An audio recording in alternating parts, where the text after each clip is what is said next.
Guys, welcome back to journey with Sushmita. আশা করি তোমরা সবাই খুব ভালো আছো, আমিও খুব ভালো আছি। তো আজকে একটা নতুন রেসিপি তোমাদের সাথে আমি শেয়ার করব, কিন্তু অ্যাকচুয়ালি রেসিপিটা আমি অবশ্যই বানাবো না, এটা মার রেসিপি, মাই তোমাদেরকে বলবে। আমি শুধু জাস্ট ভিডিওটা শ্যুট করব, আর কোনো কিছু করবো না, জাস্ট আর খেয়ে টেস্ট করব।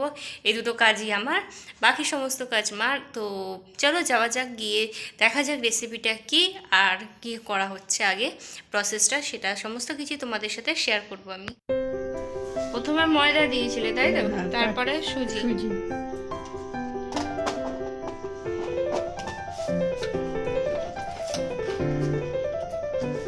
তারপর চাল। কতটা ময়দা আছে এটা? 1 কাপ। আচ্ছা, এটা তোমার বড় টেবিল স্পুনে 2 টেবিল স্পুন প্রায়। আর সুজি ওই রকমই, আর পরিমাণ মতো নুন। অল্প নুন, বেশি দিলে খারাপ হতে পারে। আর সুজি যেটা ছিল, সুজিটাও তো মনে হয় 2 টেবিল স্পুন হবে। গোলমরিচের গুঁড়ো কতটা দিলে তাও? ছোট চামচের 1 চামচ, 1 চামচ দিলে 1.5 চামচ, 1 থেকে 1.5 চামচ, যে যেরকম খায় সেরকম। চাইলে মৌরিও অ্যাড করা যেতে পারে, খেজুরের গুড়, আখের গুঁড়ো দেওয়া যায়। আচ্ছা চিনিও দেওয়া যায়। আচ্ছা আচ্ছা।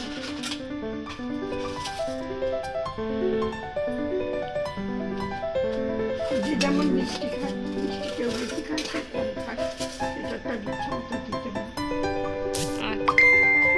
মিষ্টির আর কি স্বাদ মতো, পছন্দ মতো। আচ্ছা, এটাতে চিনিও দেওয়া যেতে পারে, গুঁড়ো দেওয়া যেতে পারে, আখের গুড় বা খেজুরের গুঁড়ো দেওয়া যেতে পারে।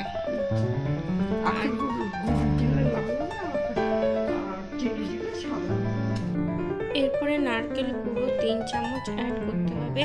যে যেমন খায় সেরকম, বা যে যেরকম পরিমাণ, যেরকম কোয়ান্টিটি নিয়ে এটাকে তৈরি করবে, তো সেরকম কোয়ান্টিটি অনুযায়ী এটাতে নারকেল গুঁড়ো অ্যাড করা যেতে পারে। এবার এটাকে খুব ভালো করে এটাকে মিক্সড করতে হবে। সাদা মিষ্টি করতে হবে। এটা কি দিচ্ছি।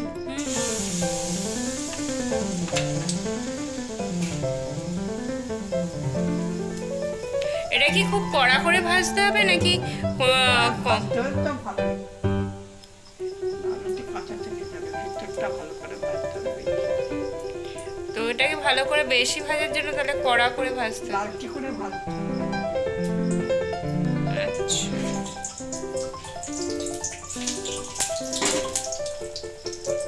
আর এটা কি ভাজার পর রসে দেওয়ার কি প্রয়োজনীয়তা আছে?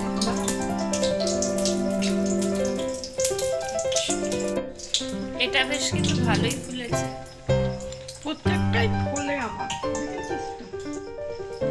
এটা খাওয়া সোডা ছাড়াই ফুলেছে। আমি না এমনিতেই করি। মিষ্টি দেওয়া থাকার জন্য রসে না দিলেও বলছো কি বললে? আরেকবার রিপিট করো একটু ক্যামেরার দিকে তাকিয়ে। কি এটা তোমার নিজের বানানোর রেসিপি?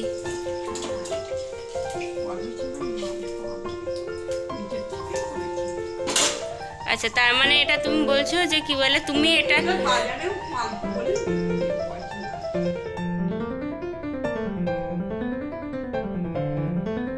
এটা দেখতে খুবই সুন্দর লাগছে। এবার খেয়ে টেস্ট করে দেখতে হবে কেমন খেতে হয়েছে মালপোয়া। তো খেয়ে দেখা যাক কেমন হয়েছে। আমি পিস কেটে নিয়েছি।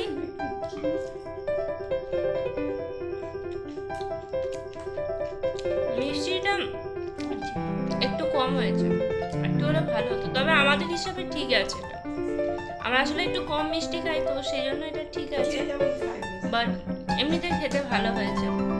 তো তোমরাও এটা বাড়িতে ট্রাই করে দেখতে পারো। খুবই সহজ, ইজি ব্যাপার, কোনো ডিফিকাল্ট ব্যাপার নয়। তো কোনো কিছু বাইরের জিনিস নেই, যা ইনগ্রিডিয়েন্টস লাগে সমস্ত কিছু প্রত্যেকেরই বাড়িতে থাকে। তো তোমরাও নিজেরাও এটা বাড়িতে ট্রাই করে অবশ্যই দেখো আর আমাকে জানিও। এই গাইস, তো কালকে তোমরা দেখেছিলে মালপোয়াটা, যেটা কালকে আসলে ব্লগটা আমার ক্লোজ করা হয়নি। তার কারণ হচ্ছে আমি আসলে কালকে ভীষণ টায়ার্ড হয়ে পড়েছিলাম, তো সেজন্য আর কালকে ব্লগটা ক্লোজ করা হয়নি। তো তোমাদের সাথে কালকে রেসিপিটা পুরোটাই শেষ করেছিলাম মালপোয়াটা। অ্যাকচুয়ালি মা ওটা নিজের মতো করে বিভিন্ন জিনিস দিয়ে, ওটা ইনগ্রিডিয়েন্টস দিয়ে তৈরি করতো। তো সবাই বলাতে ওটা আর কি মালপোয়া বলছে, তো আমিও আর মালপোয়া বলছি। অ্যাকচুয়ালি মা প্রথম প্রথম ওটা আর কি প্রত্যেক বছর দোলেতে করতো। প্রত্যেক বছর মানে কি একটা মানে প্রত্যেক বছর, হ্যাঁ জানি, হ্যাঁ এটা দোলেতে হবে আর কি। তো রেসিপি জিজ্ঞাসা করতাম, নাম জিজ্ঞাসা করতাম এটা কী জিনিস, তো নাম বলতো না মা, আমাদের মালপো, তো সেই হিসাবে মালপোই আর কি বলা হয়। তো ব্যাপারটা হচ্ছে এটা, তো সেই হিসাবে আমিও বলছি এখন ওটা মালপোই হয়ে গেছে। তো এখন তো মাঝে মধ্যে তবু করে, আগে তো প্রথম প্রথম তো দেখতাম মানে শুধুমাত্র ওই টাইমে প্রপারলি দোলের দিনকে ওটা হবে এরকম একটা ব্যাপার হয়ে গিয়েছিল। এখন তাও সারা বছরের অন্যান্য টাইমে কখনো শুকনো আর কি হয়ে যায়। তো তোমাদেরকে সাথে শেয়ার করার জন্য আমিও কালকে খেতে পেয়েছি। অ্যাকচুয়ালি ওটা নেক্সট ডেতে খেলেও আরও বেশি টেস্টফুল লাগে। মালপোটা কালো দেখতে হয়েছে বলে তোমরা ভেবো না যে ওটা খারাপ দেখতে হয়েছে। ব্লগটা আজকে তাহলে আমি এখানেই শেষ করছি।